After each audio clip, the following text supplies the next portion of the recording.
Assalamualaikum warahmatullahi wabarakatuh. Kembali lagi bersama saya, Masita Mija, mahasiswa program studi pendidikan teknik informatika dan komputer, teman-teman. Kali ini saya akan mencoba menjelaskan organisasi dan arsitektur komputer.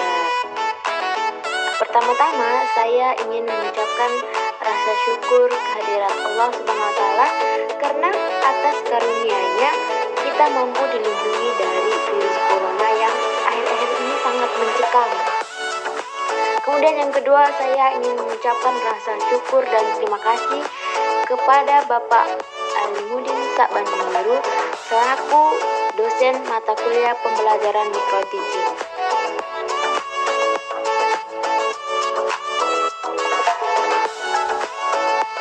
Baiklah teman-teman, sebelum memasuki inti dari materi yaitu organisasi dan arsitektur komputer, alangkah baiknya kita harus mengetahui apa itu komputer.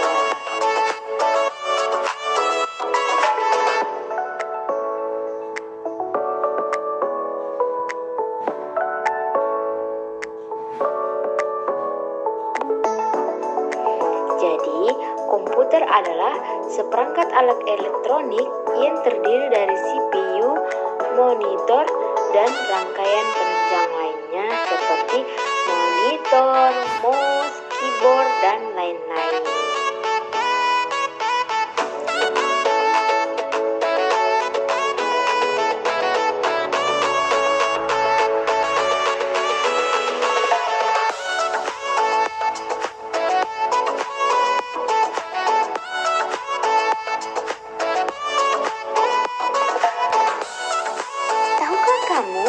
Selama ini banyak orang salah kaprah tentang CPU.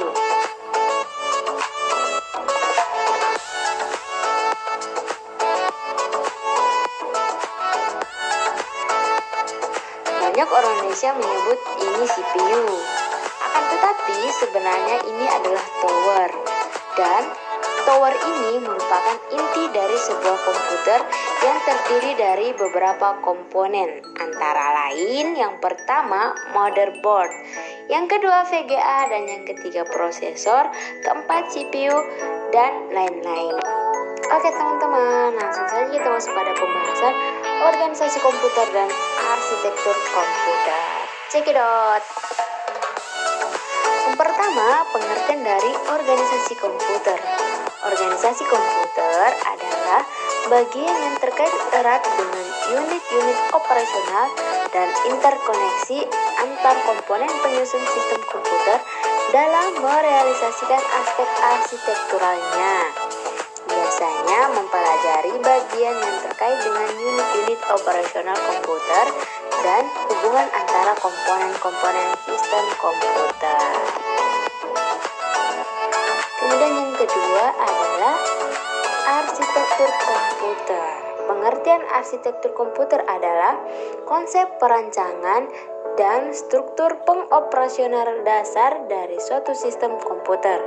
Dalam hal ini, implementasi perencanaan dari masing-masing bagian akan lebih difokuskan, terutama mengenai bagaimana CPU akan bekerja dan mengenai cara pengaksesan data dan alamat dari dan memori, charge, RAM, ROM, dan lain-lain.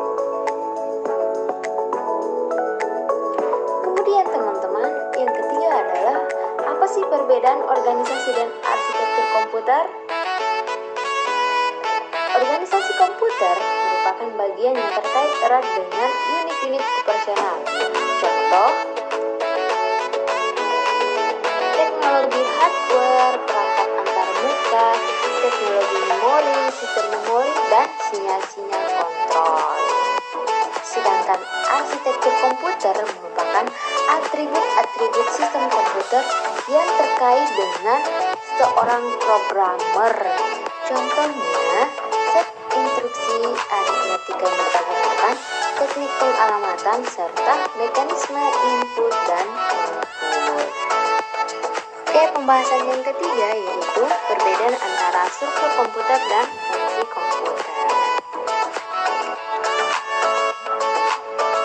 Struktur komputer didefinisikan sebagai cara-cara dari setiap komputer yang saling terkait, struktur komputer secara sederhana. Sedangkan fungsi komputer didefinisikan sebagai operasi masing-masing komponen sebagai bagian dari struktur. Kemudian masuk ke fungsi utama dari komputer. Terdapat 4 fungsi utama, yaitu yang pertama, fungsi operasi pengolahan data atau data processing. Yang kedua, fungsi operasi penyimpanan data atau data storage. Yang ketiga, fungsi operasi pemindahan data atau data movement. Kemudian yang keempat, fungsi operational control atau kontrol. Berikut adalah definisi komponen struktural utama prosesor. CPU adalah komponen berupa chip atau IC (Integrated Circuit) berbentuk persegi 4 dan merupakan otak serta pengendali proses kerja komputer. Satuan kecepatan prosesor adalah MHz atau megahertz. Oke teman-teman, itu saja yang bisa saya sampaikan. Kurang dan lebih mohon dimaafkan. Sekian dan terima kasih. Wassalamualaikum.